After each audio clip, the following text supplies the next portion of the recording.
আমরা সবাই কিন্তু জানি কেউ কারণ নয়, তবু কিন্তু বাবা আমার আমার করতে ছাড়ি না। যাদের জন্য তুমি কৃষ্ণ ভজনও ভুলে যাচ্ছ, যাদের জন্য সারা দিনের মধ্যে একবারও তুমি কৃষ্ণ বলে কাঁদতে পারছ না, কেউ তোমার সাথে যাবে না। সাথে যাবে শুধু তোমার কর্মফল। তুমি যত ভজনীয় হও, তুমি যত সাধনীয় হও, লক্ষ্য রাখতে হবে আমার কর্মের দিকে। আমি কি করছি, আমি ঠিক করছি না ভুল করছি, বিবেকটাকে প্রশ্ন করতে হবে। যেটা করবে সেটা যেন ধর্মের পদ অবলম্বন হয়ে থাকে। ভগবান বলছে, এটা আমার কথা নয় বাবা, ভগবান বলছে কেউ যদি ভগবানের কাছে ভগবানের চরণে অন্যায় অপরাধ করে, সে যত বড় কঠিন অপরাধ হোক না কেন ভগবান ক্ষমা করে দেয়। যদি অনেক কান্নাকাটি করো তো ক্ষমা করে দেয়, কিন্তু একজনের চরণে যদি অপরাধ করো আমরা ভগবান জীবনে ক্ষমা করে না।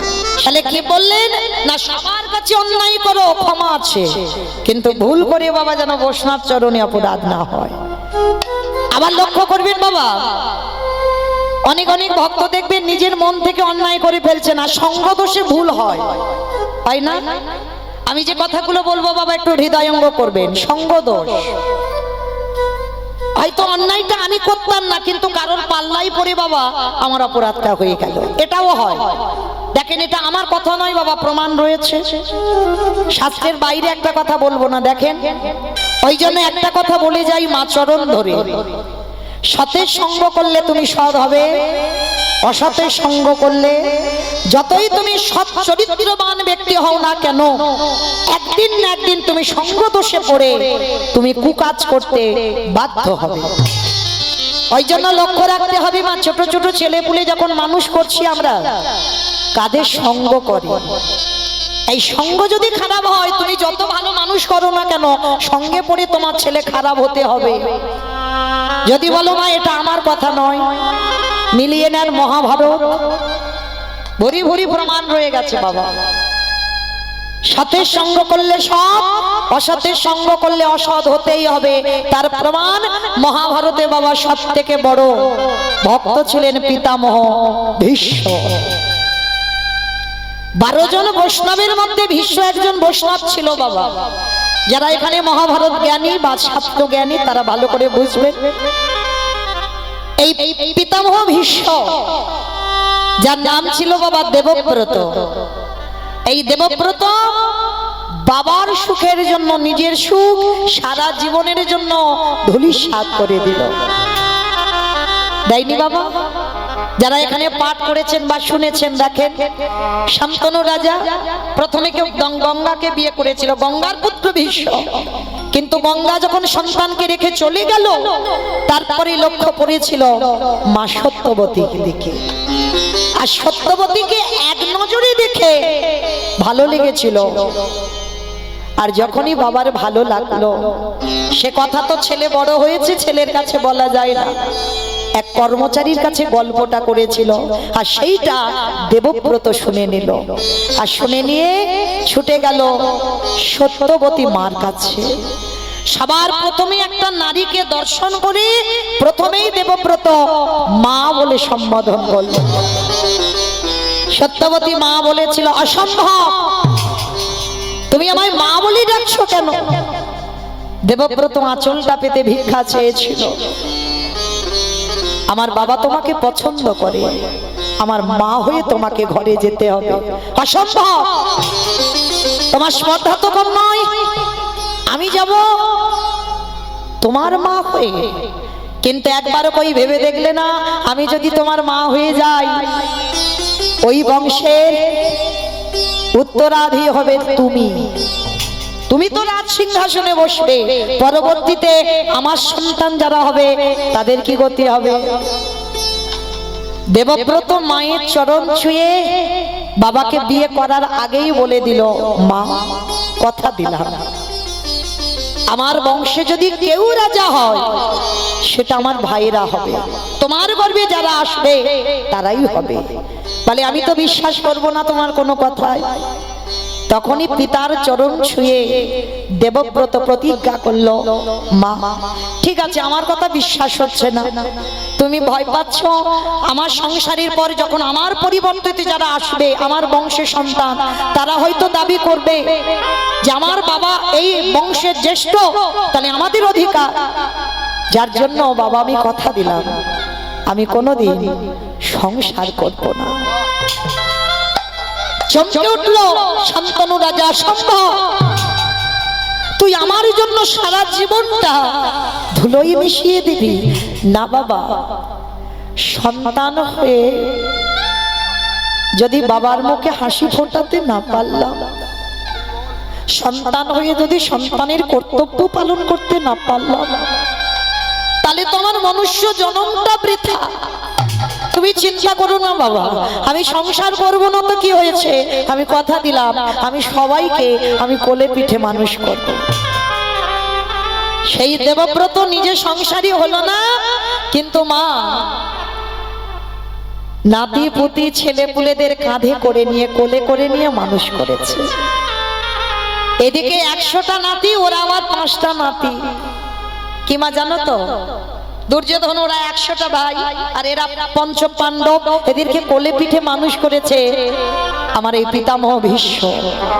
তাহলে লক্ষ্য করে দেখেন বাবা, এত বড় ত্যাগ মহাভারতে কারোর পাবে না।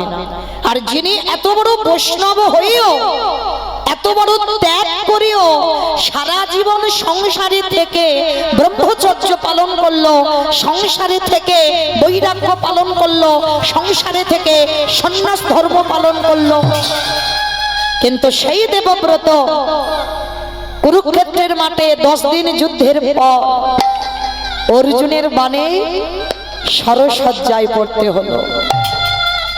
কেন? যে ভীষ্মের এত ত্যাগ, এত ধার্মিক, এত ধর্মের পথ অবলম্বন করেছে, তবু বাবা কিসের জন্য 58টা দিন তাকে সরসজ্জায় পড়তে হলো? এমনি এমনি নয়। ওই যে বাবা কাঁদালে কাঁদিতে হয়, এ কথাটা মিথ্যা নয়। তুমি যদি কাউকে কাঁদিয়ে রাখো বাবা, কোনো না কোনো জন্মে তোমার ব্যাংকের টাকার মতো সুদে আসলে বাড়বে, ও কোনো ভুল নেই, হবেই। শরের উপরে শয়ন করে পিতামহ ভীষ্ম কাঁদছে, কৃষ্ণকে ইঙ্গিত করে বলছে, কৃষ্ণ আমি সরসজ্জায় শুয়ে 100 জনমে চিন্তা করলাম, কারণ এরা তো বড় সাধক ছিল, 100 জনমে চিন্তা করলো, আর 100 জনমে চিন্তা করে বাবা কোনো অপরাধ পাচ্ছে না, যে অপরাধের জন্য আজকের ভীষ্ম সরসজ্জায় শয়ন করেছে। ভালো করে চিন্তা করে দেখেন মা, আমাদের পায়ে যদি একটা সূক্ষ্ম, মানে একেবারে চোখে দেখা যাচ্ছে না, একটা কাঁটা যদি ফোটে, বলো তো মা কত ব্যথা করে? কাঁটাটা বের করে দেবে, এখনো 2-3 দিন বাবা পায়ে ব্যথা থেকে যায়। তাহলে একটা ছোট্ট কাঁটা তুমি চোখে দেখতে পাও না, তার জন্য যদি তুমি অত কষ্ট পাও। আর পিতামহ 58টা দিন একটা একটা তীর সারা গায়ে গাঁথা আছে, আর তার উপরে ঘুমিয়ে আছে শরের বিছানায়। কত কষ্ট পাচ্ছে পিতামহ ভীষ্ম, অনুভব করে দেখে।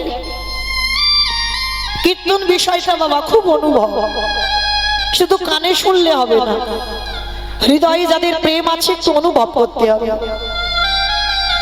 তা ভীষ্ম কাঁদছে, খুব কষ্ট হচ্ছে তো, এত যন্ত্রণা হচ্ছে সর্বাঙ্গে। কৃষ্ণকে ডেকে বলছে, কৃষ্ণ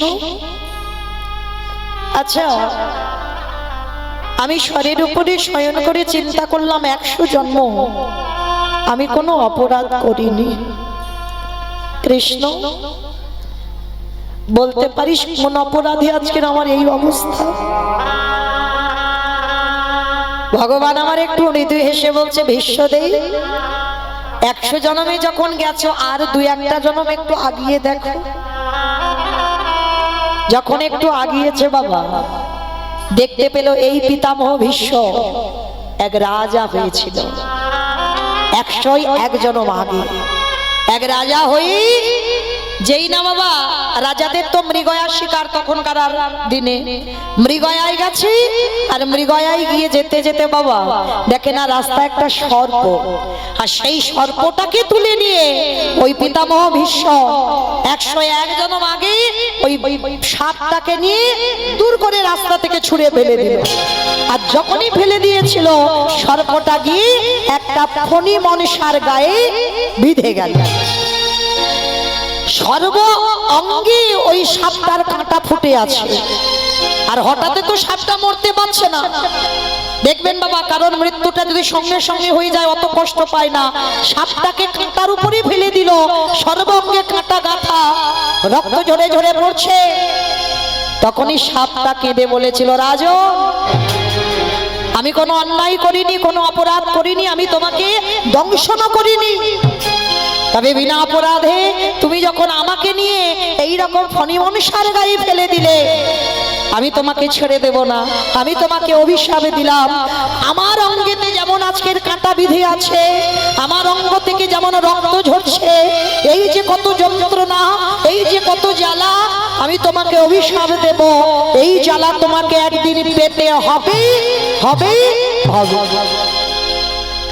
চমকে উঠল ভীষ্ম। ভগবান হেসে উঠল, কি ব্যাপার চমকে উঠলে কেন? বুঝতে পেরেছি কৃষ্ণ কর্মফল তো ছাড়বে না। যখনই বাবা পিতামহ কাঁদছে, এত কষ্ট হচ্ছে না, পঞ্চ পাণ্ডব, তৃতীয় পাণ্ডব অর্জুন তো বানটা মেরেছে। অর্জুন এসে বলছে, দাদু ও দাদু, আমার জন্য আজকে তোমার এই দুর্দশা। আমি তো তীরটা ছুড়লাম বলে তুমি সরসজ্জায় পড়লে, আজকের আমার প্রত্যেকটা পান তোমাকে জ্বালা দিচ্ছে, যন্ত্রণা দিচ্ছে। পিতামহ ভীষ্মের এই চোখের কোণ থেকে না জল টোপে টোপে পড়ছে।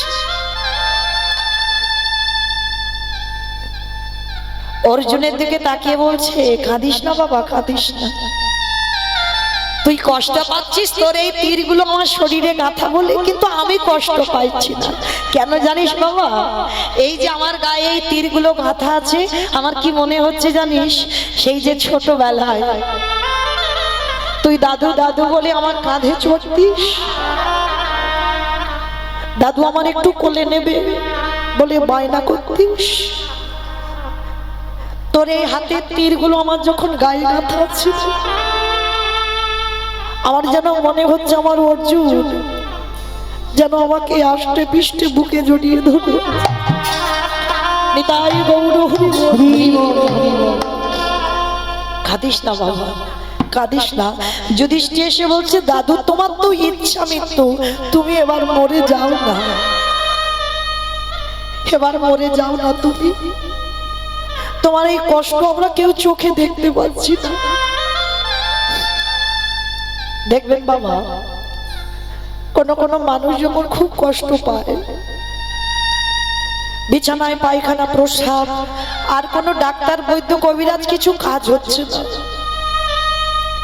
যখন বিছানায় শয়ন করে পায়খানা প্রস্রাব করে খুব কষ্ট পায়, আমরা আত্মীয় পরিজনরা ভগবানের কাছে কাঁদি না, ঠাকুর এবার মানুষটা তুলে নেন। বিশ্বের আজকে দুর্দশাটি ঠিক তেমন, শরীর ওই আগা থেকে রক্ত টোপে টোপে পড়ছে। দাদা এবার তুমি মরে যাও, তোমার এই কষ্ট আমরা কেউ চোখে দেখতে পাই, এবার মরে যাও। বিশ্ব কাঁদছে আর বলছে, যুধিষ্ঠির আমি যে মরবো, আমি মরেও তো শান্তি পাবো না। কেন মরে শান্তি পাবে না কেন? কারণ আমি তো দ্রৌপদীর কাছে অন্যায় করে ফেলেছি। দ্রৌপদীর কাছে অন্যায় করেছ? কি অন্যায় করেছ? মনে করে দেখো মা, সেই দিনের কথা যেদিন কুরুসভায় দ্রৌপদীকে খেলায় বাজি রেখেছিল। এটা কিন্তু জানতো না দ্রৌপদী যে তার স্বামীরা তাকে বাজি রেখেছিল। যখন যুধিষ্ঠির সবকিছু বাজি রেখে হেরে গেল বাবা, দ্রৌপদীকে বাজি রাখলো। দুর্যোধন আদেশ দিয়েছিল দুঃশাসনকে যে দ্রৌপদী তখন ছিল মা রজশালায়, ঘরের মধ্যে বন্দী আছে, ও চুলের মুষ্টি ধরে ওই মেয়েটাকে কুরুসভায় নিয়ে এসো। দুর্যোধনের আদেশে দুঃশাসন ছুটে গেল আর দরজা দিয়ে প্রবেশ করে দ্রৌপদীর চুলের মুষ্টিটা ধরে টানতে টানতে কুরুসভায় এনেছিল। আর কুরুসভার মাঝখানে যখন দাঁড় করিয়ে দুর্যোধন দুঃশাসনকে আদেশ দিয়েছিল ওই নারীর বক্ষের কাপড়টা টেনে খুলে দাও। বাবা, এখনো সমাজে মহাভারতই চলছে। প্রশ্ন করবেন, মহাভারতে যত যত চরিত্র আছে সমাজে সব মিলে পাবে, সব পাবে। যাদের জ্ঞানের চৈতন্য হয়েছে তারা ঠিক খুঁজে বের করবে। এই সমাজেই আছে যুধিষ্ঠির, এই সমাজে আছে ভীম, এই সমাজে দুর্যোধন, দুঃশাসন সব আছে। এই সমাজেই অন্ধ ধৃতরাষ্ট্র, এই সমাজে পাণ্ডু আছে। যদি বিবেকটাকে ঠিক প্রশ্ন করতে পারেন সব কটাকে মহাভারতে সব চরিত্র আমাদের সংসারের জীবনে পেয়ে যাবে। এইবার আর মহাভারত রামায়ণ এটা হচ্ছে বাবা সবটাই সমাজ শিক্ষা, জীবের চেতনা জাগাবার জন্য এই সব গ্রন্থ ভগবান উপহার দিয়েছেন। তো আজকে লক্ষ্য করেন, যেই না কুরুসভায় আদেশ দিল দুঃশাসন দ্রৌপদীর বক্ষের কাপড় ধরে টানবে, সবার প্রথমে দ্রৌপদী পিতামহ ভীষ্মের কাছে করজোড় করে বলেছিল, দাদু দাদু তুমি তো কিছু বলো, কারণ একটা নারীকে যদি সবার মাঝখানে বিবেচনা করা হয় তাকে আর নারী বলবে না। তুমি কৃপা করে সবার সামনে, তুমি বয়োজ্যেষ্ঠ, তুমি যদি বলো ওরা শুনবে, তুমি কিছু বলো। পিতামহ ভীষ্ম মাথা নিচু করে বসে আছে। অস্ত্রগুরু দ্রোণাচার্যের কাছে গিয়ে বলছে, গুরুদেব আপনি তো কিছু বলেন। গুরুদেব মাথা নিচু করে আছে।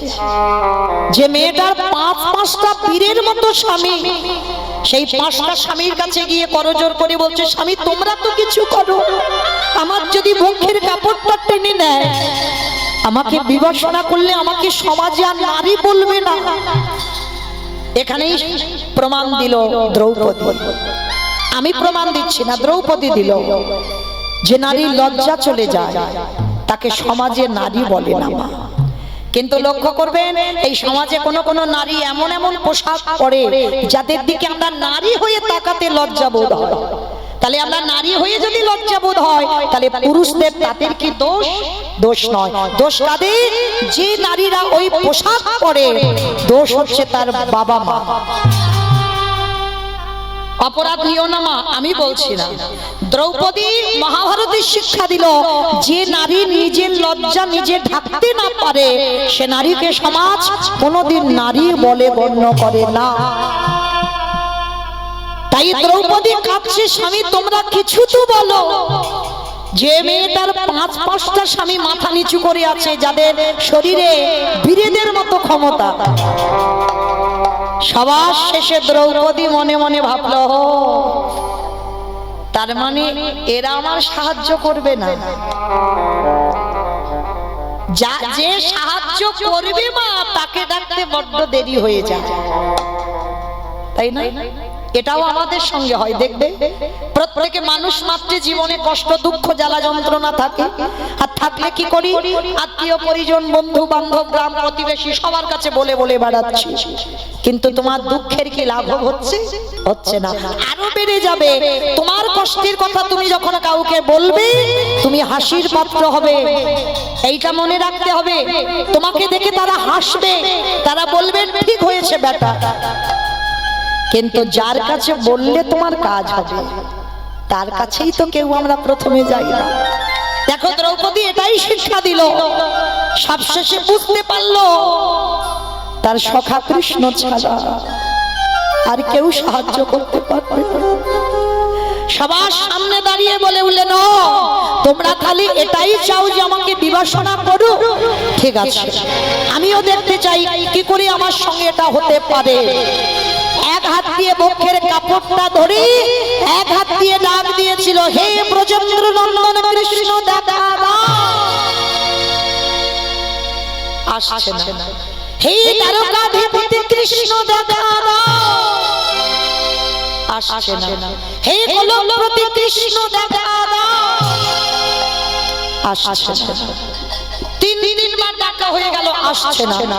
দ্রৌপদী রেগে গিয়ে বলছে, ও তার মানে তুমিও দেখতে চাও আমি এই সভার মাঝখানে বিবেচনা হই? ঠিক আছে, তুমিও যখন এটাই চাইছো তাই হবে। তবে শুনে রেখো সখা, এ দেহটা সাধারণ মানুষের মতো জন্ম নয়, আমি অজনী সম্ভবা, আমার আগুন থেকে জন্ম। আর যেদিন থেকে আমার জন্ম, আমার দেহ মন প্রাণ আমি তোমার চরণে নিবেদন করেছি। আর আজকে দেখি তুমি কি করে থাকতে পারো। এইবার বক্ষের কাপড়টা ছেড়ে দি, শুধু একবার ডাক দিল, হে প্রাণপতি দেখা দাও, হে প্রাণপতি দেখা দাও, প্রাণপতি দেখা দাও, হে প্রাণপতি দেখা।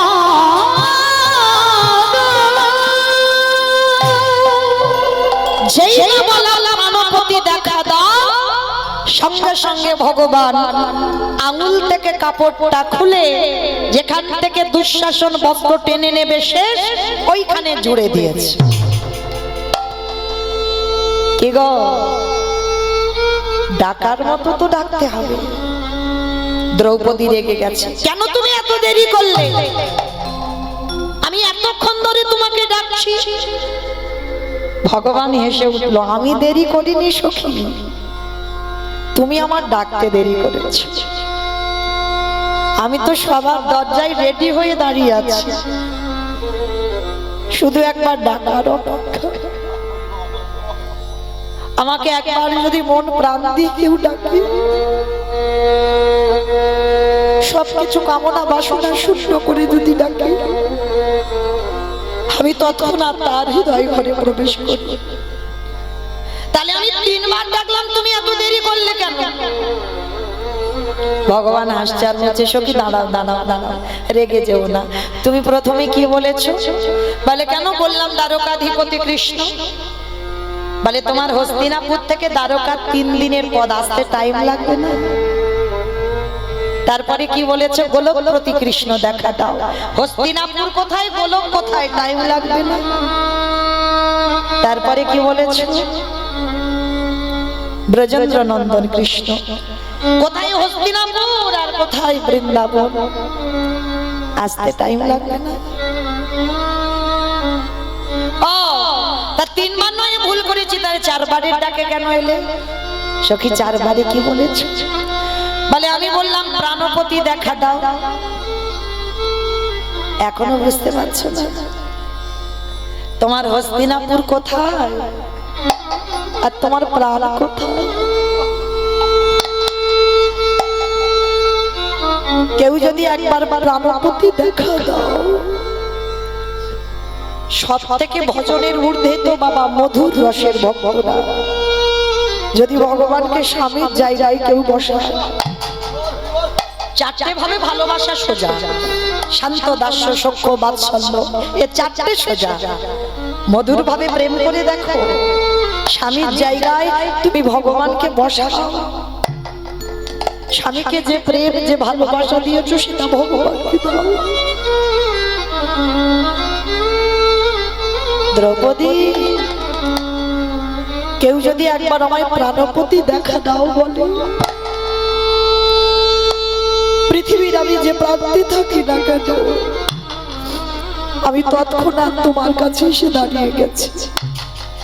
বেশ, এইবার দ্রৌপদী তো দাদুকে ক্ষমা করে দিল। আর যখন ক্ষমা করে দিল, ভীষ্ম বলছে দেখো এবার তো আমি মরবো, কিন্তু এখন তো দক্ষিণায়ন চলছে, আর দক্ষিণায়ন চলাকালীন ভীষ্ম মরবে না, উত্তরায়ণ করবে তবে মরবে। কেন? এই উত্তরায়ণ চলাকালীন যদি ভীষ্ম দেহ ত্যাগ করে, তাহলে আর মনুষ্য জীবনে নয়, দেবলোকে যেতে হবে। ওই জন্য দক্ষিণায়ন চলছিল, এবার উত্তরায়ণ পড়েছে। আর আমার কৃষ্ণ তো সব জানে, এবার ভীষ্ম দেহ ত্যাগ করবে। এইবারে দরজার ধারে দাঁড়িয়ে আছে, কারণ ভগবান বুঝতে পেরেছে ভীষ্ম এবার চলে যাবে। এইবারে যখন দরজার ধারে বিশ্বকে দেখবে বলে দাঁড়িয়ে আছে কৃষ্ণ, ভীষ্ম কেঁদে কেঁদে বললেন কৃষ্ণ এসো, তুমি তো কথা দিয়েছো আমার মৃত্যুর সময় তুমি পাশে দাঁড়াবে।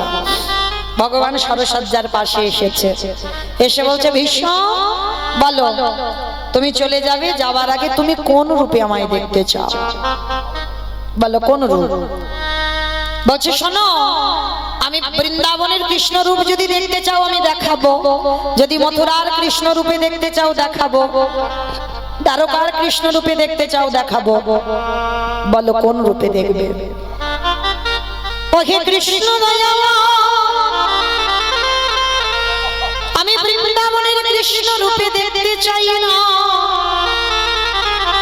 আমি মথুরার কৃষ্ণ রূপে দেখতে চাই না, আমি দ্বারকার কৃষ্ণ রূপে দেখতে চাই না। ও মা, সবাই তোমার বৃন্দাবনের রূপটা দেখে, কি মা আমরা যে ভজন করি ওটা বৃন্দাবনের রূপ।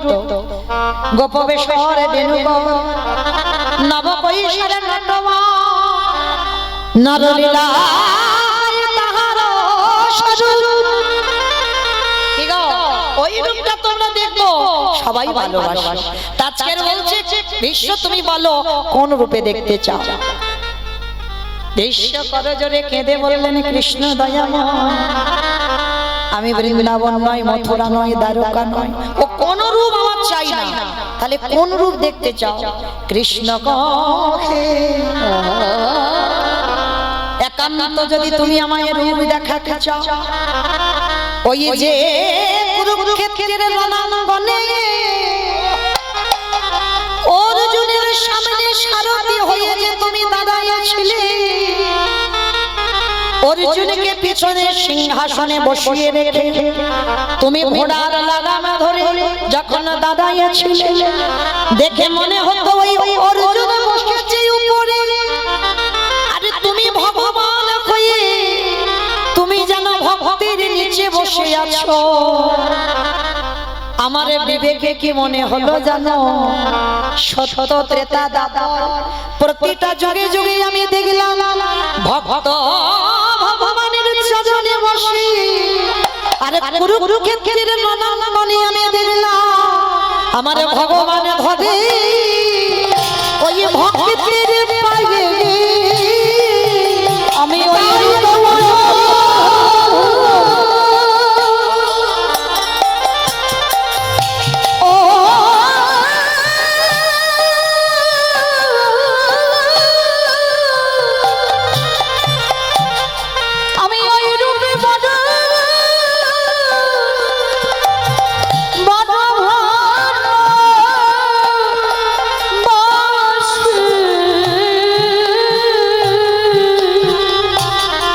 রূপে ভগবান ধরে ভক্তির পায়ে। ওরে কৃষ্ণ রে, ওরে কৃষ্ণ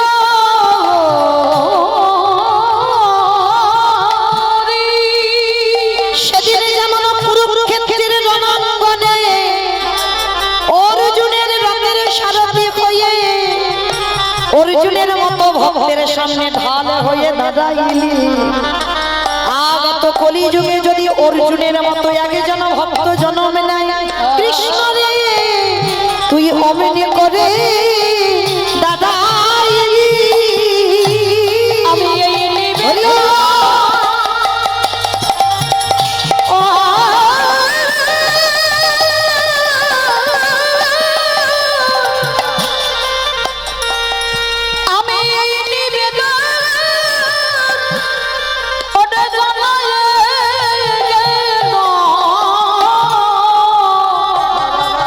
তুই তেমনি করে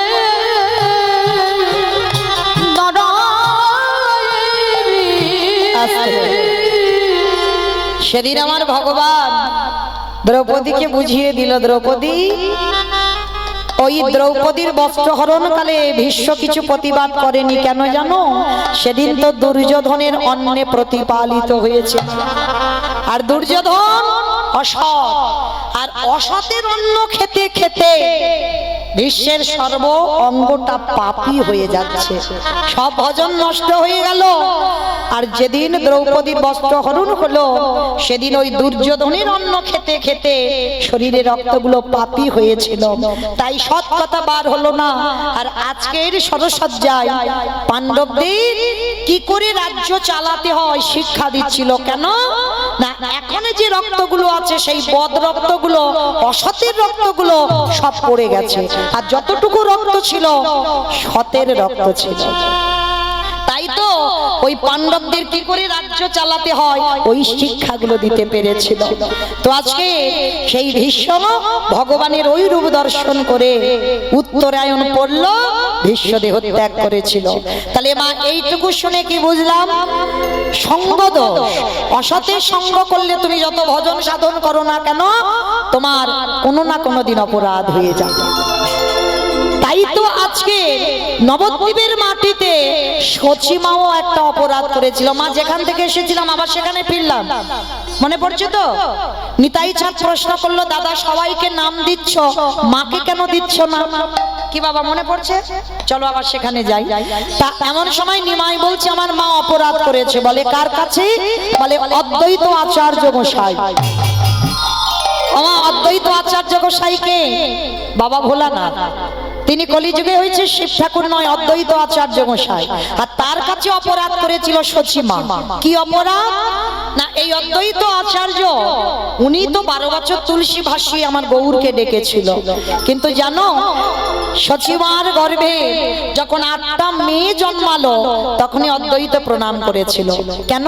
মনে মনে ভাবলো প্রণাম যদি না করি তাহলে চিনবো কি করে কে ভগবান? কে বাবা চিনবো কি করে কে ভগবান? কারণ অদ্বৈত আচার্যের প্রণাম গ্রহণ করা চারটিখানি ব্যাপার নয়। জানো নবদ্বীপে কি হয়েছিল একবার? এই অদ্বৈত আচার্যের ছোটবেলার নাম কমলাক্ষ, আর মা নাভা দেবী। তা মায়ের হাত ধরে কমলাক্ষ নবদ্বীপে গেছে। আর নবদ্বীপে গিয়ে মন্দিরে মন্দিরে মা নাভা দেবী প্রণাম করছে। একটা কালী মূর্তি কালী মন্দিরে গেছে, জগৎজননী মা। তা নাভা দেবী বলছে কমলাক্ষ মায়ের মন্দিরে এসেছি বাবা, একটু মাথাটা ঠুকে প্রণাম কর। কমলাক্ষ হাসছে আর বলছে ও মামা আমি প্রণাম করব না। কেন প্রণাম করবি না কেন? বলে না আমি যদি প্রণাম করি তাহলে মূর্তি এক্ষুনি দ্বিখণ্ডিত হয়ে যাবে। তুই কি নিজেকে বড় সাধক মনে করিস না? বলে মা বিশ্বাস করো আমি সাধক টাধক কিছু নয়, কিন্তু আমি যদি প্রণাম করি এই মূর্তি ভেঙে যাবে। কে গো মা? যেটা আপনারা জানছেন আমি জানছি সেটা মা নাভা দেবী জানে না, কারণ মা তো সন্তান রূপে পেয়েছে। মা কি জানে যে ওটা পরম বৈষ্ণব বাবা ভোলানাথ আজকের কমলাক্ষ হয়ে জন্ম নিয়েছে? জানে না তো। তারপর মা বারবার বলছে এই প্রণাম কর। আর বলো মা বাবা পরম বৈষ্ণব ভোলানাথের প্রণাম আমার মা নিতে পারে? মূর্তি ভেঙে যাবে না? বারবার মাকে বোঝাচ্ছে কিন্তু বুঝছে না। এবার যার মন্দির সে এসে বলছে কমলাক্ষ তুই কি মনে করেছিস তোর প্রণামে আমার এত? তুই জানিস আমার এটা পাথরের মূর্তি, কোনোদিন ভাঙবে না। বলে বেশ, তোমরা যখন বারবার অনুমতি দিচ্ছ আমি প্রণাম করব, তবে মনে রেখো যদি ভেঙে যায় আমাকে কিন্তু বকাবকি করবে না। ঠিক আছে কই তুই ভেঙে দেখা। এইবার কমলাক্ষ আমার যেই না জগৎজননী মায়ের চরণের কাছে গেছে, আর মায়ের কাছে গিয়ে সবে বাবার মাথাটা মার পায়ে ঠেকাতে যাবে, সে ঠেকাবার আগে মাঝখান থেকে মূর্তি দ্বিখণ্ডিত হয়ে দৈবাবানি করলো, প্রভু তুমি আমায় প্রণাম করছো, তুমি ভাবলে কি করে তোমার প্রণাম আমি গ্রহণ করতে পারবো? দেখো কিন্নি আমি করতে চাই, কিন্তু এরা তো বোঝে না, সন্তান রূপে পেয়েছে আমি কে এরা জানে না, তাই তো করতে বললো। কি করব বলো? সমাজে দেখাতে গিয়ে প্রণাম করতে গেলাম, আমি জানতাম এটা হবে। সবাই তো অবাক হয়ে গেল। তাহলে এই কমলাক্ষ যিনি দীক্ষার পরে অদ্বৈত আচার্য, তাহলে কতটা শক্তিমান। এইবার যেই না সচিমার কোলে একটা একটা করে মেয়ে আসে, ভগবানকে চিনতে হবে, প্রণাম করে, পরপর 8টা মেয়ে একটা একটা করে মারা যায়। নবম গর্ভে বিশ্বরূপ এলো, তাকেও প্রণাম করলো, সে বেটা 16 বছর বয়সে সন্ন্যাসী হয়ে গেল। মানে মানে 9টা ছেলে মেয়ে সব চলে গেল। এইবার নিমাই যখন জন্মেছে, কিছুতেই ওই অদ্বৈতকে আর ধারে কাছে আসতে দেবে না। সচিমা বুঝতে পেরে গেছে, যদি একবার অদ্বৈত নিমাইকে প্রণাম করে, নিমাইও বুঝি আমায় ছেড়ে চলে যাবে। 5 বছর নিমাইয়ের বয়স হয়ে গেল, আর অদ্বৈত আচার্যের বয়স তখন 57 বছর। এইবার পিছন থেকে গুটি গুটি পায়ে আসছে একদিন নিমাইকে প্রণাম করবে বলে, আর সচিমা দেখা মাত্র রেগে গেছে, দাঁড়া, এক পা দিবি না ঘরে। সবাই তোকে বলে অদ্বৈত, আমি বলবো তুই অদ্বৈত নয়, তুই হলি দ্বৈত। হয়ে গেল বাবা নিজের অজান্তে বৈষ্ণব অপরাধ। আবার যেমন তেমন এই আমাদের মতো বৈষ্ণব হলে হতো, ত্রিলোকের বড় বৈষ্ণব, তার কাছেই অপরাধ করে ফেললো। একজন বৈষ্ণবকে দ্বৈতের সঙ্গে তুলনা করলো, তাতে হয়ে গেল সচিমার মহা মহা মহা অপরাধ। সেই দিন থেকে পাপী হয়ে আছে। আর আজকে যেই না সচিমাকে নিতাই চাঁদ কথাটা বলেছে, সচিমা ছুটে গিয়ে অদ্বৈত আচার্যের চরণে বসেছে। অদ্বৈত আচার্য বলছে, মা এটা কি করছো? আমি তোমার সন্তান সম, ছেড়ে দাও পাটা। আর সন্তানের কাছে, বাবা মার কাছে কোনোদিন ছেলে মেয়ে বড় হয়? আমি ক্ষমা করে দিলাম মা, তুমি আমার চরণ স্পর্শ করো না। হরি বল। তা যেই না আমার কমলাক্ষ পরবর্তীতে অদ্বৈত আচার্য ক্ষমা করে দিল, সঙ্গে সঙ্গে আমার নিমাই এসে মার গলাটা ধরে, হচ্ছে মা এবার বলো তো দেখি। বলি হরে কৃষ্ণ হরে কৃষ্ণ কৃষ্ণ কৃষ্ণ হরে হরে।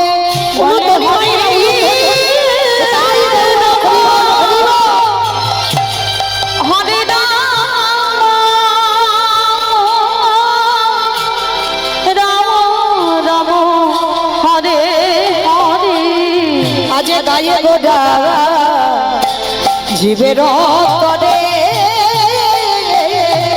আজ গায়ে গোডা জীবের তরে, গায়ে গোডা জীবের তরে। শ্রী নন্দের নন্দন শ্রী মধুসূদন, শ্রী নন্দের নন্দন শ্রী মধুসূদন। আজ মরলে রাজা নিকেতনে, গায়ে গোড়া জীবের তরে, গায়ে গোড়া জীবের তরে।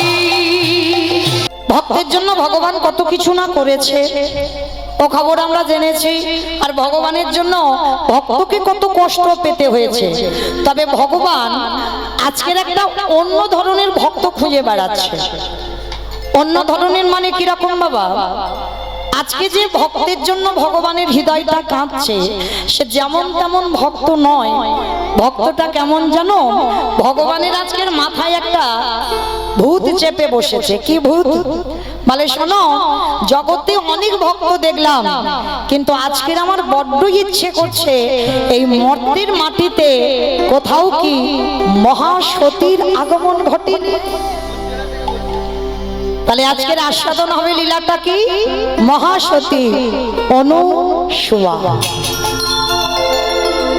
আস্বাদন হবে মহাসতী অনুসুয়া। মায়েরা লীলাটা একটু শুনে দেখবেন। কোন দেবী নয়, কোন দেবী নয়, সাধারণ মর্তধামের এক নারী। আর একটা সাধারণ নারী হয়ে কি করে সে স্বামী সেবা করে, স্বামী ভজনা করে সে জগৎ স্বামীকে পেয়ে গেল। আগে আমাদের লীলায় যাওয়ার আগে একটা জিনিস জানতে হবে, সতী তাদের বলবো যাদের 2 পতি আছে। আমার কাদের 2টো স্বামী আছে একবার হাত তোলো তো দেখি। হাসছো কেন? জানাজানি হয়ে যাবে ওই জন্য? সবার আছে, বেশ বেশ। কিন্তু বাবা সবাই তো আর বোঝে না। কথাটা বললে বেশিরভাগ জায়গা সবাই হই হই করে হেসে ওঠে। হ্যাঁ, জগতে মহাজনেরা বলছেন, এটা আমার কথা নয়, সেই যে বাবা রাসলীলায় যখন ব্রজঙ্গনাগণ স্বামী পুত্র সংসার সব ফেলে ছুটলো, ভগবান রাসমঞ্চে মুরলী বাদন করলো। আর রাত্রিবেলা বেটা সবার কেশ ধরে ডেকে নে, আর রাত্রিবেলা বলছে তোমাদের লজ্জা করে না? নিজ পতি ছেড়ে কেন এসেছো? তোমরা জানো নিজ পতি ছেড়ে যে পরপতি ভজন করে তাকে রৌরব নরকে যেতে হয়। সখীগণ তখনই হেসে বলেছিল, বাবা বাবা বাবা, হ্যাঁ গো, এত ভালো ভালো ধর্মের বুলি শিখলে কি করে? ছেলে তো চোর, ছেলে তো ব্রজের চোর, মন চুরি করো, কাপড় চুরি করো, হ্যাঁ ক্ষীর চুরি করো, ননি চুরি করো, মাখন চুরি করো, আর এত বড় বড় বুলি শেখো কোথা থেকে? হ্যাঁ, রাত্রিবেলা আমাদের স্বামীর কোলের কাছ থেকে টেনে নিয়ে চলে এসেছো, আর এখন বলছো আমরা অসতী হয়ে গেলাম। শোনো, কিচ্ছু জানো না, সতী তারাই জগতে যাদের দুই পতি হয়। এটা মৌমিতা বলছে না, বৃন্দাবনের ব্রজগোপীগণ বলেছিল গোবিন্দকে।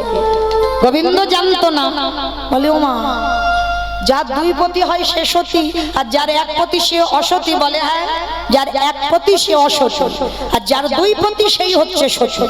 তাহলে এই যে ঘরের পতিটাকে কোন ঘর বললো? ওই ইট বালি সিমেন্টের ঘর নয়, এই রক্ত মাংসে দেহে ঘর।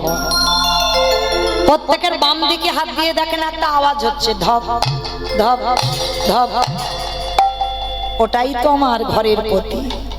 ওই পতিকে তোমায় ঠিক ভালোবাসতে হবে। হ্যাঁ, মনে রাখতে হবে বাবা, বাইরে টাকা পয়সা ঘর বাড়ি তুমি করেছো, সেটা তুমি দেহে সুখ দিচ্ছ, তোমার এই স্বামীটাকে তো সুখ দিতে পারছো না। পরমাত্মা রূপী ভগবানকে সুখ দেবে কি করে? কৃষ্ণ প্রেম ধনে ধনী হতে হবে। আর যদি তুমি কৃষ্ণ প্রেম ধনে ধনী হতে পারো, তাহলে তুমি এই ঘরের পতিটাকে সুখ দিতে পারবে। ওইটা হচ্ছে ঘরের পতির খাবার। কৃষ্ণ নামে কাঁদবে, কৃষ্ণ হা গৌর প্রাণ গৌর বলবে, এটা হচ্ছে পরমাত্মা রূপী ভগবানের খাবার। আর এই যে টাকা পয়সা ঘর বাড়ি যত ভালো ভালো খাবার খাচ্ছ, দামি পোশাক করছো, এটা তোমার দেহের সুখ হচ্ছে, জড় জগতের সুখ, পরমাত্মা রূপীর সুখ হচ্ছে না। তাহলে এটা গেল আমার ঘরের পতি। আর বাইরের পতিটাকে অগ্নি সাক্ষী করে বাবা যার হাতে তুলে দিল, সেটা হচ্ছে বাইরের পতি। এই দুই পতি ঠিক ঠিক যদি কেউ ভজন করতে পারে, তারই অচিরে কৃষ্ণ কৃপা পাবে। মনে রাখতে হবে, এ দেহটা কৃষ্ণ ভজনের জন্য, কৃষ্ণ সাধনার জন্য। শুধু এই ছেলে পুলে মানুষ করব, রান্না বান্না করব, গোয়াল পরিষ্কার করব, বাসন মাজবো না। সারা দিনের মধ্যে তোমার কৃষ্ণ ভজনের জন্য এই দেহটা। এ চরণ দিয়েছো কৃষ্ণ স্থানে যাওয়ার জন্য, এ হাত দিয়েছে গোবিন্দ ভজন করবার জন্য, কর্ণ দিয়েছে কৃষ্ণ নাম শুনবার জন্য, চক্ষু দিয়েছে ভগবত দর্শন করবার জন্য, জিহ্বা দিয়েছে কৃষ্ণ নাম বলবার জন্য। এই 10 ইন্দ্রিয় দিয়ে আমাদের গোবিন্দ সেবায় লাগাতে হবে, তবেই তোমার মনুষ্য জন্ম সার্থকতা হবে। এই যে আমাদের 10 ইন্দ্রিয় যেন গোবিন্দ সেবার কাজে লাগে। আজকে ভগবান খুঁজতে বার হবে মর্তের মাটিতে কোথায় মহাসতীর জন্ম হয়েছে। চলো বৈকুণ্ঠপতি নারায়ণ বসে বসে চিন্তায়, যেন চিন্তায় বসে আছে। হঠাৎ আমার দেবর্ষি নারদ, আর নারদের তো একটাই অভ্যাস, সর্বদা বিনাতে হাডে মোডারে মামা ধুইতে ভারে গোপাল মুকুন্দ সরে হরি মুরারি মধু কইটাবে ভারি, গোপাল বিপিদ মুকুন্দ সরি।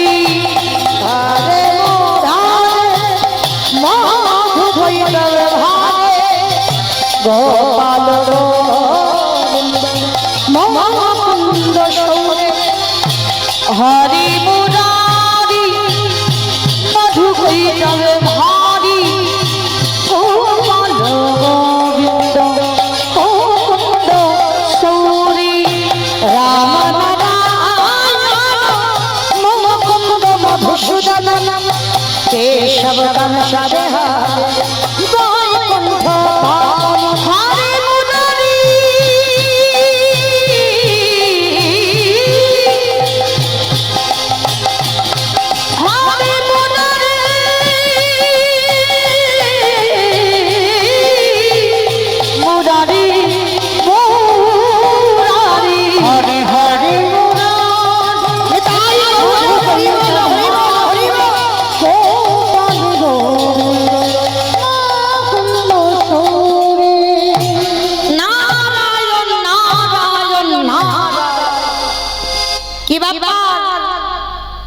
হঠাৎ আমার বৈকুণ্ঠে তুমি ছুটে এসেছো।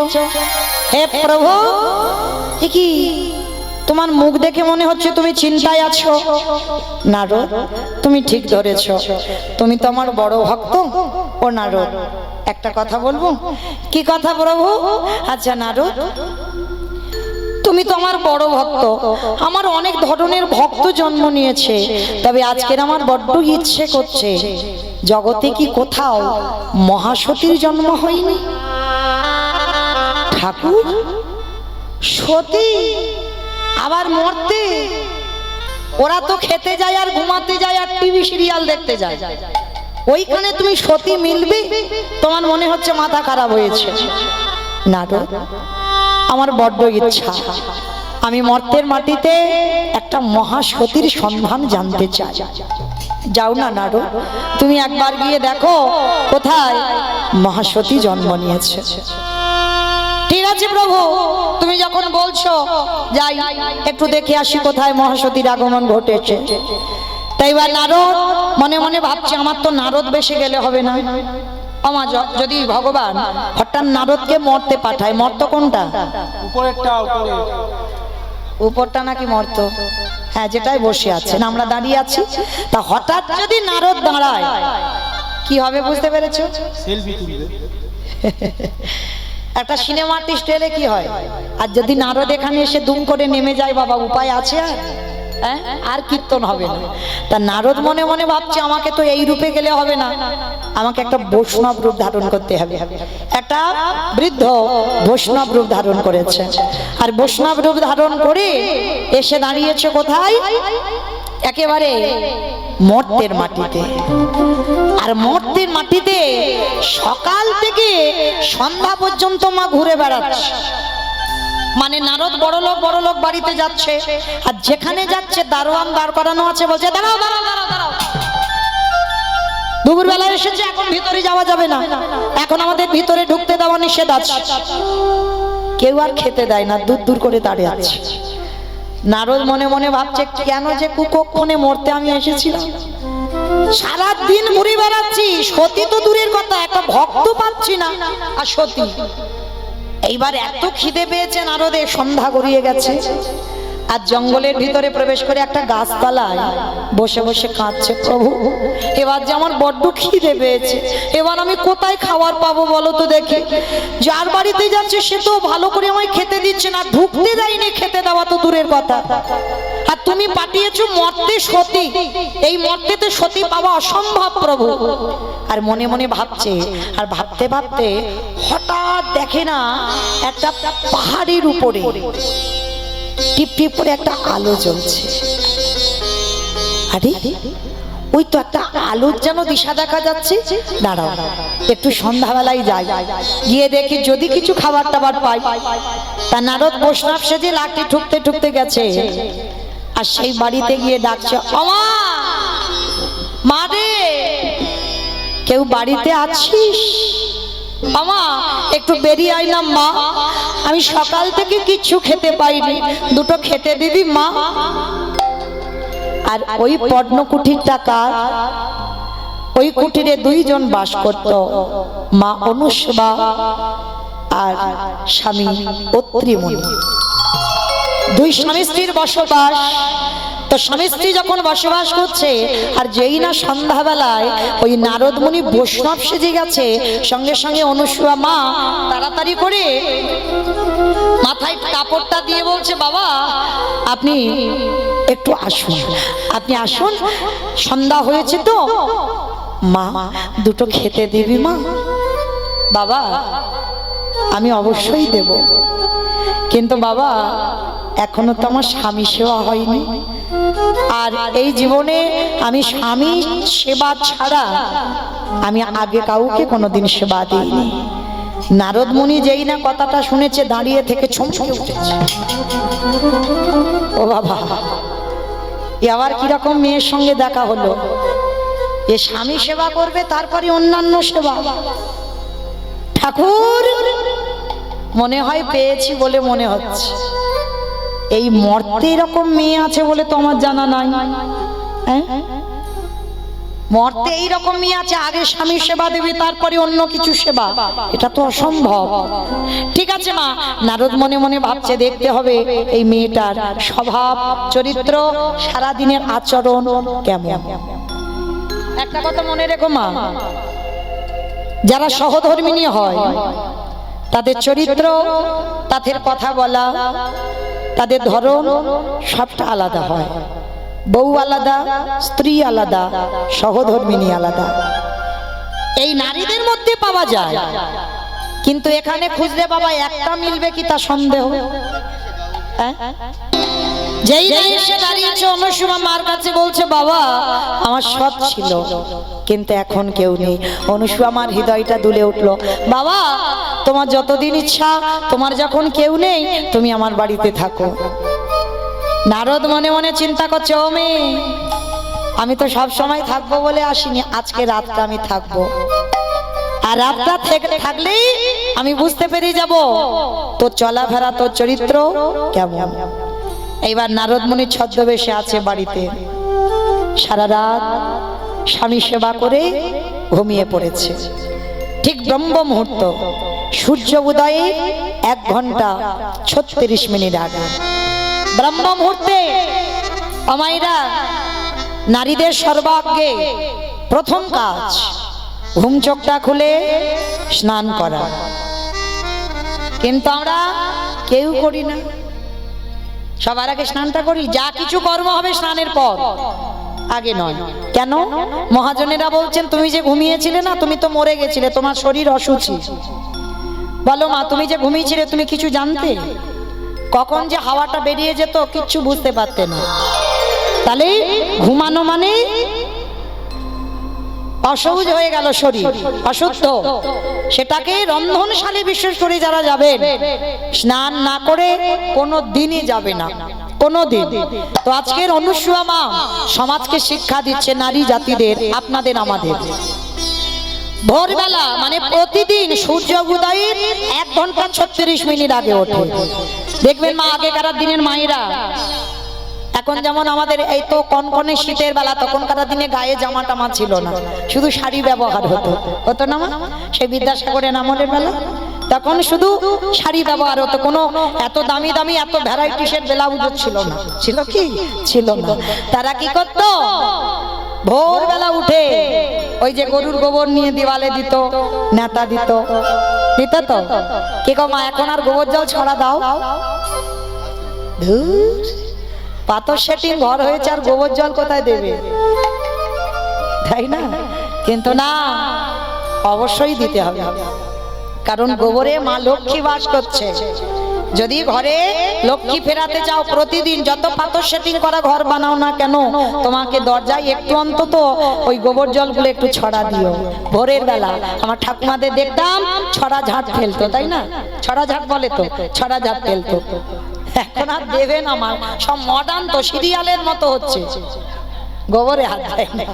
বেশ, কিন্তু মা একটা কথা বলে যাই, গোবরে হাত দাও না কেন?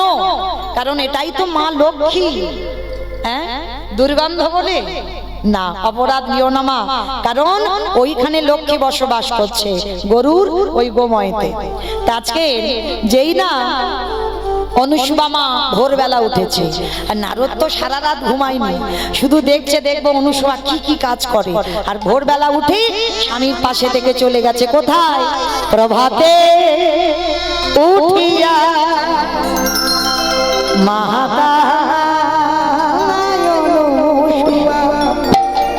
নদীতে করিলা স্নান।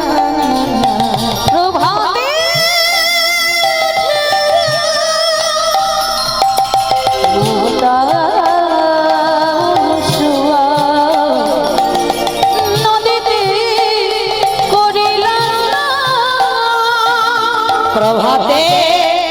উঠিয়া মাতা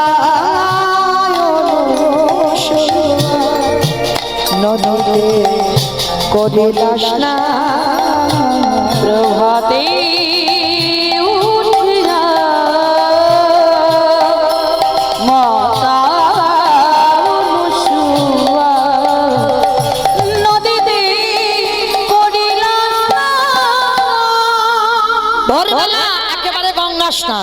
গঙ্গা স্নান করে আঁচলে করে জল এনেছে। প্রতিনিত্য কর্ম এটা অনুসুবার। বাড়িতে সকাল হয়ে গেল আসতে, এখন আমরা ঘরে ঘরে স্নান, তখনকার দিনে মা গঙ্গার ঘাটে পুকুর ঘাটে স্নান দেখতে, সেই পুকুরের জল খাওয়া হতো। স্নানের পুকুর আলাদা ছিল, স্নানের ঘাট। স্নান করে অনুসুয়া মা আঁচলে ভিজিয়ে জল আনতো, কোনো পাত্রে নয়, আঁচলে ভিজিয়ে জল এনে বাড়ি আসতো। এসে দেখে না স্বামী ততক্ষণে ঘুম ভেঙে গেছে। সবার আগে বিছানা থেকে চরণ দুটো নামিয়ে অনুসুয়া মা ওই আঁচলের জলটা ভালো করে নিগড়ে স্বামীর চরণে দিচ্ছে। স্বামীর চরণে দিয়ে সেই চরণ ধৌত করা জল প্রথম সকাল বেলা অনুসুয়া মা পান করছে। আড়াল থেকে নারদ মুনি দেখা মাত্র চমকে উঠে,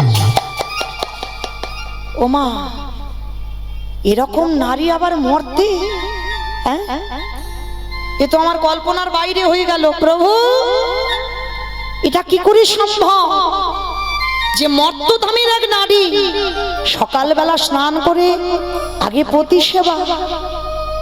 প্রভু আর আমার কোথাও যেতে হবে না, পেয়ে গেছে। সতী যদি থাকতে হয় শুধু আমার বিচার নয়, এটা সবার বিচারে হবে। অনুসুয়াই হবে মহা সতী। এইবার স্বামীর চরণ ধৌত করছে। অত্রিমণি বলছে, হ্যাঁ গো অনুসুয়া, প্রতিনিয়ত তোমার এগুলো কর্ম থাকে, বেশ আশীর্বাদ দিলাম, তুমি আমার কাছে কিছু চাও। অনুসুয়া করজোর করে বলছে, স্বামী চাবার তো আমার একটাই, যতদিন আমার দেহে প্রাণ থাকবে আমি যেন তোমার চরণ সেবা করতে পারি। আরে বাবা ওটা তো পারবে, ওটা তো আছে, আর কিছু চাও? বলছে না, আর আমার কিছু চাওয়ারই নেই, তো চাইবো কি? তা অত্রিমণি বলছে, শোনো, তুমি চাইছো না তো, তোমার এই ভক্তির জোরে একদিন না একদিন ব্রহ্মা বিষ্ণু মহেশ্বরকে তুমি তোমার পুত্র রূপে কোলে পাবে। একেবারে সকালবেলা আশীর্বাদ দিয়ে দিল। অনুসুয়া মা চরণ ধৌত করা জল পান করে প্রণাম করেছে। আমাইরা একটা কথা সত্যি করে বলবে, হরিবাসরে কিন্তু মিথ্যা বলতে নেই। সকালবেলা করে উঠে স্বামীর পায়ে প্রণাম করো তো? কে কাকে করে এখন ঠিক আছে? দাদা ভাই আগে থেকে হাত নাড়া দিচ্ছে, কেউ করে হরি বল বাবা। কারণ এ জগতে আমরা তো সে সতী নারী নয়, আমরা সতীর উপরে চলি, আমরা সতীর উপরে। তো যাই হোক, আবার অনেক অনেক মায়েরা বলে, ওই তো পয়লা বৈশাখে একদিন করে নিয়েছিলাম, ওতেই কাজ হয়ে গেছে সারা বছর। তোমা যারা সতী নারী হয় তাদের প্রতিদিন প্রতিনিয়ত তাদের কর্তব্য স্বামীর প্রণাম করা। আর একটা কথা বলি বাবা, শুধু আমার মায়েদের হয়ে বলতে হবে একটু, তাই না? শুধু আমাদেরকে নিচু করা হচ্ছে। আচ্ছা আমরা নয় প্রণাম করি না, কিন্তু আমি একটা কথা বলে যাই, ডাক্তার বৈদ্য কবিরাজ সবকিছু করছো, তোমার শরীরের ব্যাধি ভালো হচ্ছে না, একটু এক মাস স্বামীর চরণ ধৌত করা জল পান করে দেখো। এক বোতল করে খেতে হবে, এক বোতল করে। তবে খাবে তো বটে, কিন্তু বা স্বামী যদি মদমাতাল হয় কাজ হবে? এইটা তো দেখতে হবে বাবা। শুধু আমাদের বলবো এটা তো হবে না, আমিও একটা নারী।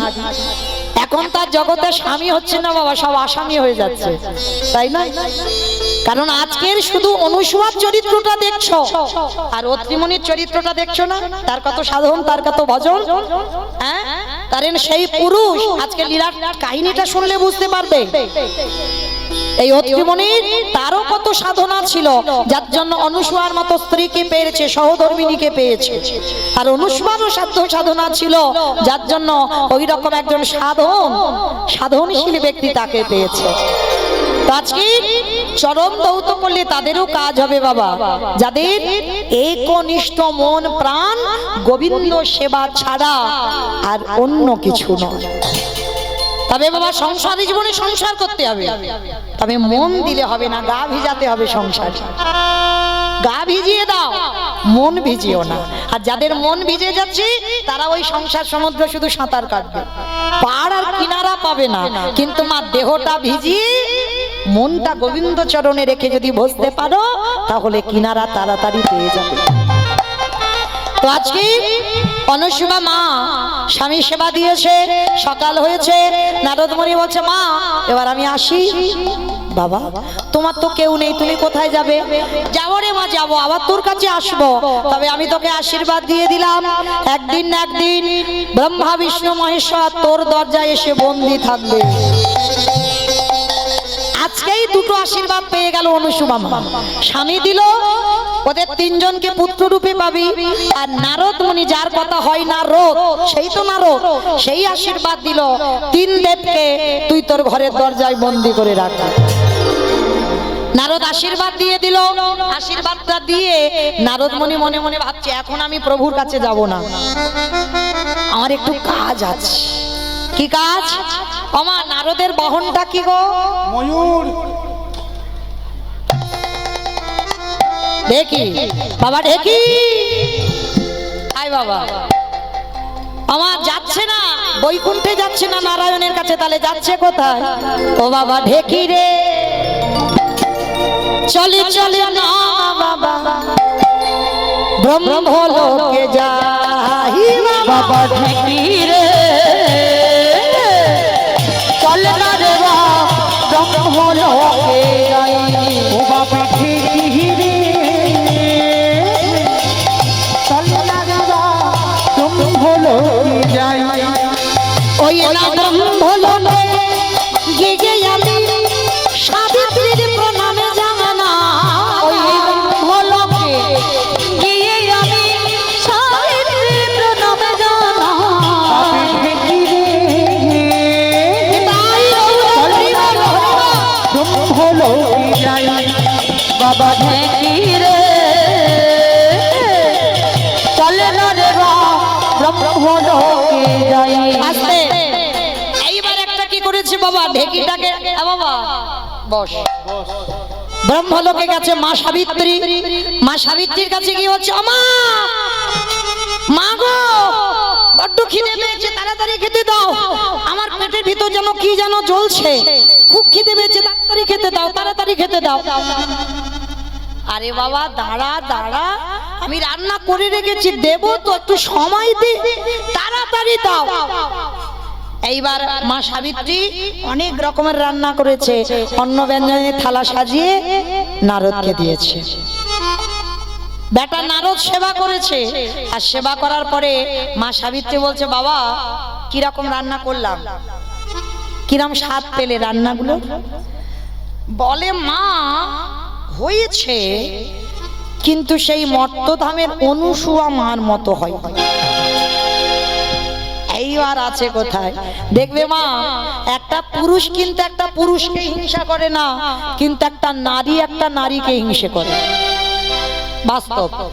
দেখবে তোমার স্বামী যদি হঠাৎ আজকে কোনো চাকরি করুক আর কোনো অফিসে যাক বা কোথাও যা, এসে যদি বলে জানো গিন্নি রাস্তায় একটা মেয়ে দেখলাম গো, কি সুন্দর তার দেখতে, কি লম্বা লম্বা মাথায় চুল, কি সুন্দর বেনি হয়ে আছে, কি তার রূপে, একবার এসে বলুন, সঙ্গে সঙ্গে দেখবে কি অবস্থাটা হয়। আমার থেকে তুমি ভালো দেখেছো কি বাবা, হয় না? হয়তো একটা নারী একটা নারীকে হিংসে করবে, কোনো ভুল নেই। তো এইবার যেই না আমার মা সাবিত্রী শুনেছে আমার থেকে মর্তধামের একটা অনুসুয়া বলে মেয়ে, সে রান্না ভালো করে, মা সাবিত্রী তাড়াতাড়ি করে নারদকে মারতে গিয়ে এক্ষুনি মেরে একেবারে। নারদ মুনি প্রাণ ভয়ে ওখান থেকে বেরিয়ে বলছে ঢেকি, আগুন লেগে গেছে ওখানে, চল বাবা ঢেকি রে চলে না রে বাবা শিবলোকে যা। বাবা ঢেকি রে চলে না রে শিবলোকে যাই। ও বাবা ঢেকি রে চলে না রে শিবলোকে যাই। আবার শিবলোকে গিয়ে আমি পার্বতীর প্রণামে জানা। ওই শিবলোকে গিয়ে আমি পার্বতীর প্রণাম জানাই। ঢেকি রে নিতাই গৌর হরি বল হরি বল হরি বল। বাবা ঢেকি রে চল না রে শিবলোকে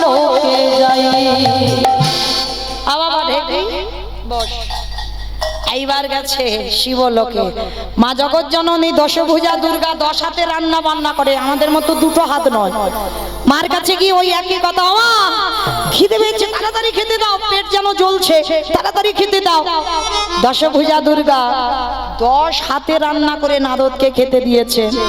নারদ খেয়েছে, খাওয়ার পরে বলছে, বাবা কিরকম প্রসাদ পেলি?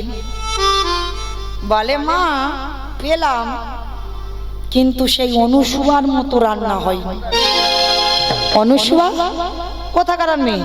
বলে, ওই মর্তে একজন অনুসুয়া নামে মেয়ে আছে, তার বাড়িতে খেয়েছি, তবে মা তার মতো ঠিক রান্নাটা হলো না, অপদার্থ। আমি 10 হাতে রান্না করেছি, আর তুই বলছিস আমার থেকে একটা মর্তের মেয়ে ভালো রান্না করে? দেখাচ্ছি মজা তোর দ্বারা। মার ত্রিশূলটা নিয়েছে, নারদকে এক ধাইয়া, প্রাণ ভয়ে নারদ ওখান থেকে ছুটে বেরিয়ে গেছে। বাবা দেখি 2 জায়গায় আগুন জ্বলছে, চল আর এক জায়গা বাকি আছে। বাবা ঢেকি রে চলে না রে বা বৈকুণ্ঠে যা। বাবা ঢেকি রে চলে না রে বা বৈকুণ্ঠে যাই। ঢেকি রে চলে না রে বা বৈকুণ্ঠে যা। আবারে বৈকুণ্ঠে গিয়ে আমি লক্ষ্মীর প্রণাম জানাই। ওই বৈকুণ্ঠেতে গিয়ে আমি লক্ষ্মীর প্রণাম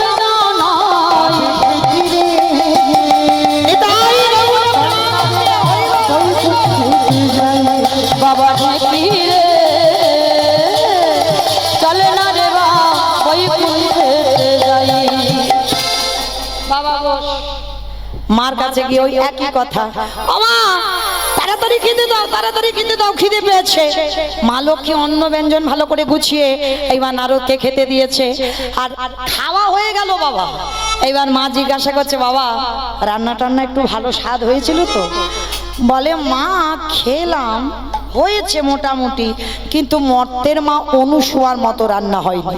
কি তোর এত বড় সাহস? আমি যার বাড়িতে রান্নাতে না থাকি তার রান্নার স্বাদ হয় না। আমি জগৎজননী মা লক্ষ্মী, আমি না গেলে তার রান্না কোনোদিন ভালো হয় না। আর তুই বলছিস আমার থেকে একটা মর্তের মেয়ে ভালো রান্না করে? বলে, দেখাচ্ছি মজা তোর দ্বারা। যেই না মা লক্ষ্মী একেবারে কোপ দিঠে তাকিয়েছে, নারদ এক লাফ দিয়ে ভয়ে সেখান থেকে পালিয়ে গেছে। আর এবার 3 জায়গা তো আগুন দাউ দাউ করে জ্বলছে।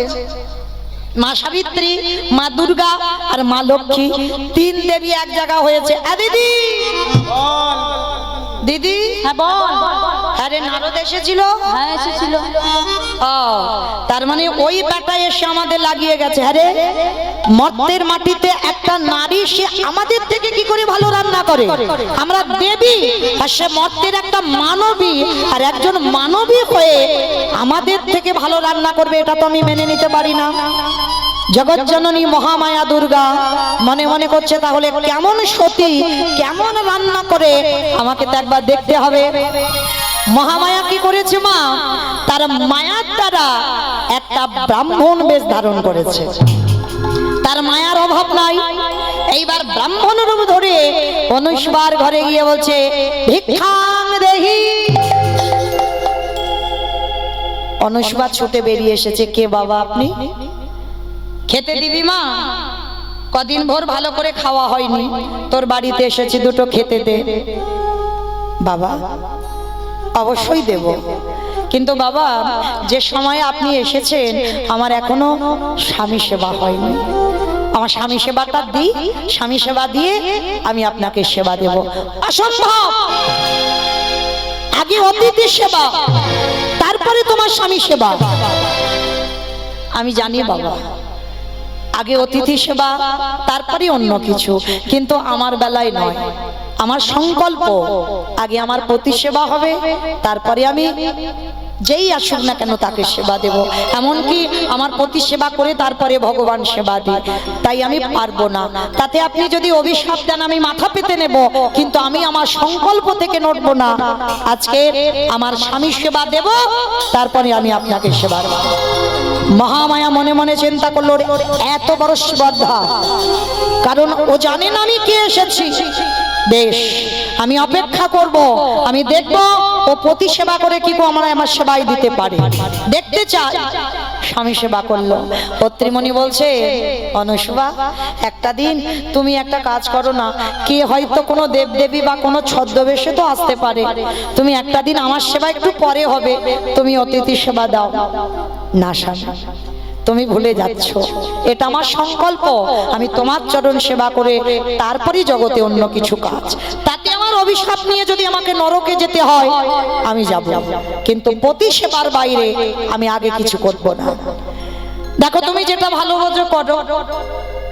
এইবার প্রতি সেবা দিয়ে মহামায়া রূপী ব্রাহ্মণকে সেবা দিয়েছে। আর যেই না সেবা দিয়েছে মহামায়ার মায়ার দ্বারা এক হাড়ি অন্ন ব্যঞ্জন একাই সব খেয়ে ফেলছে, তবু উদার ভর্তি হচ্ছে না। অনুসুবা, আরো দাও, আরো এনে দাও, এখন আমার পেট ভরছে না, আরো খেতে হবে।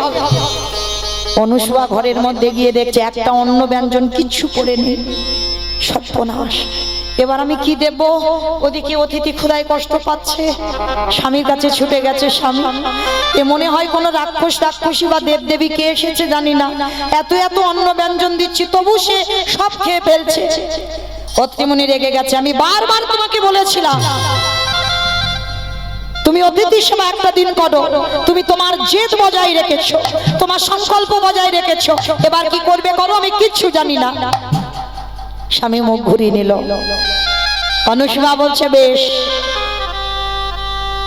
আমি যদি প্রকৃত একনিষ্ঠ ভাবে আমি প্রতি সেবা করি আর ওই সেবার পূর্ণ বলে আমি দেব, উনি যেই হোক না কেন ওনার উদার ভর্তি আমি করব। স্বামীর কাছ থেকে কুমণ্ডলীর জলটা নিয়েছে।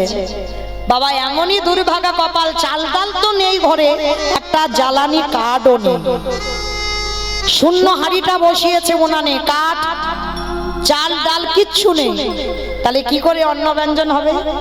ওই কুমণ্ডলীর জলটা নিয়ে শূন্য হাঁড়িটা বসিয়ে চক্ষুটা মুদিত করে ওই মেয়ের একটাই তো মন্ত্র, ওম পতি পরমেশ্বরায় নমঃ, ওম পতি পরমেশ্বরায় নমঃ, ওম পতি পরমেশ্বরায় নমঃ, ওম পতি পরমেশ্বরায় নমঃ,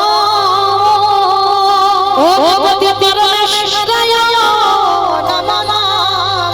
ওম পতি পরমেশ্বরায়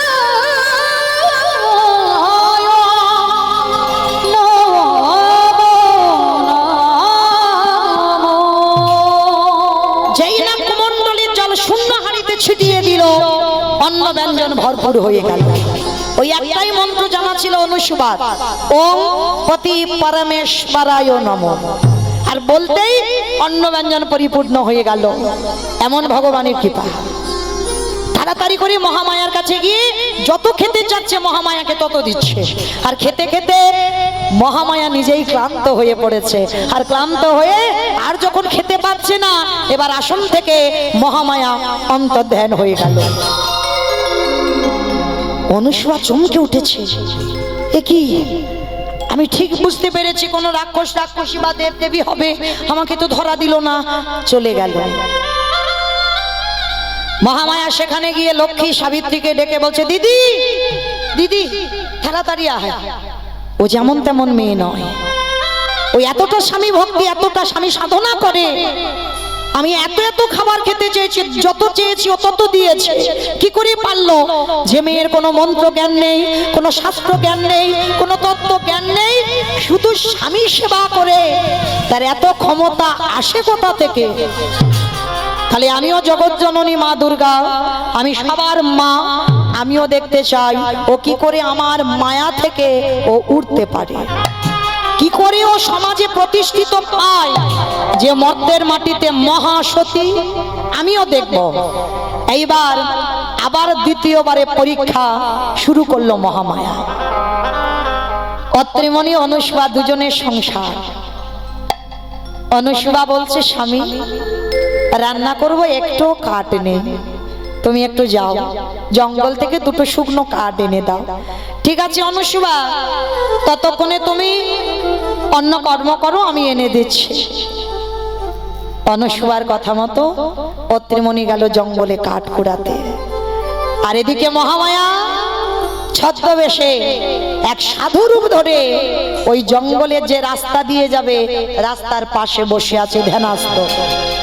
ধ্যানাযোগে যখনই বসে আছে, অনুসুয়া জানে না, অত্রিমণি জানে না, মহামায়া সাধু বেশ ধরে বসলো।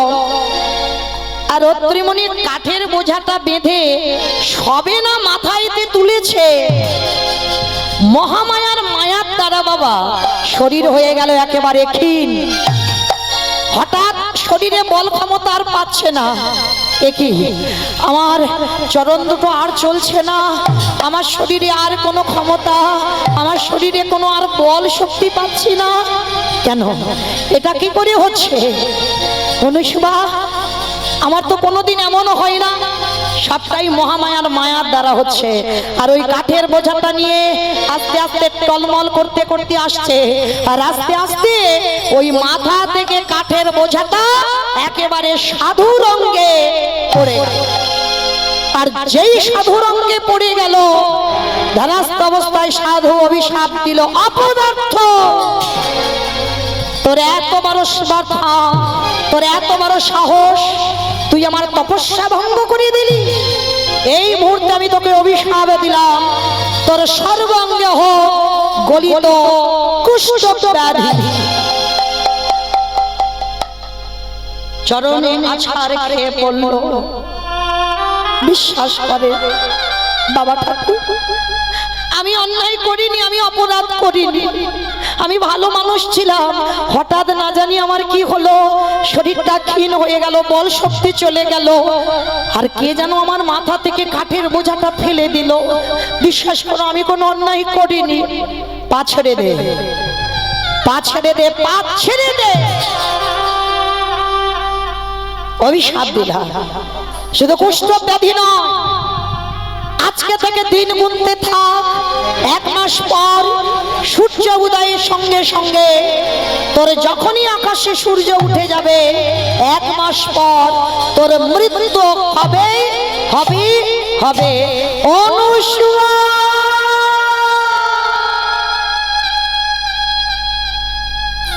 সঙ্গে সঙ্গে সর্ব অঙ্গে বাবা ভরে গেল কুষ্ঠ ব্যাধি।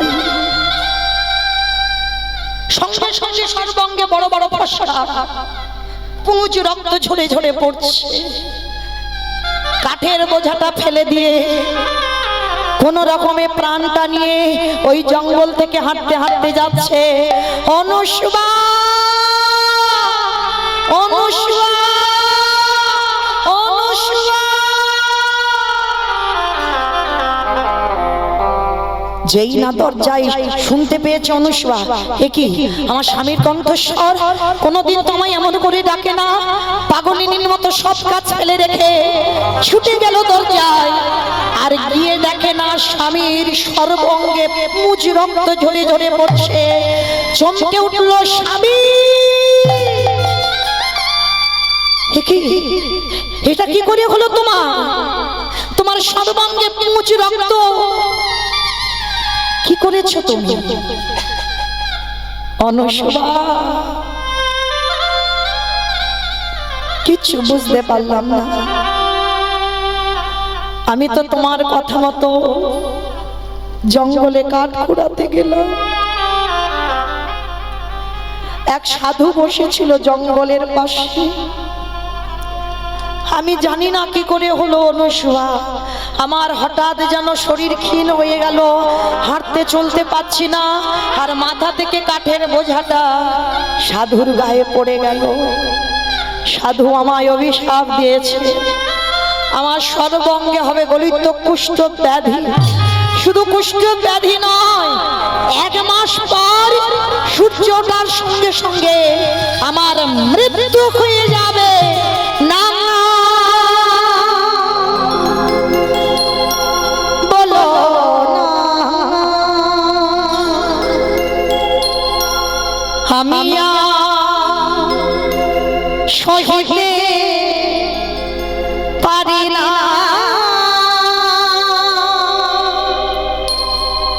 আমি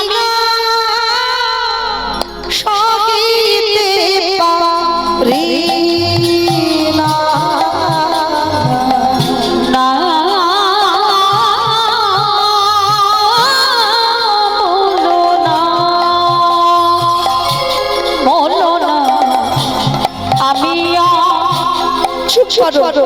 সহিতে পারে না আমি আর সহিতে পারি না না বলো না চিরবান চিরধনে যে তুমি আমাদের ছাড়িয়া তুমি যেও না, আমাদের ছাড়িয়া তুমি যেও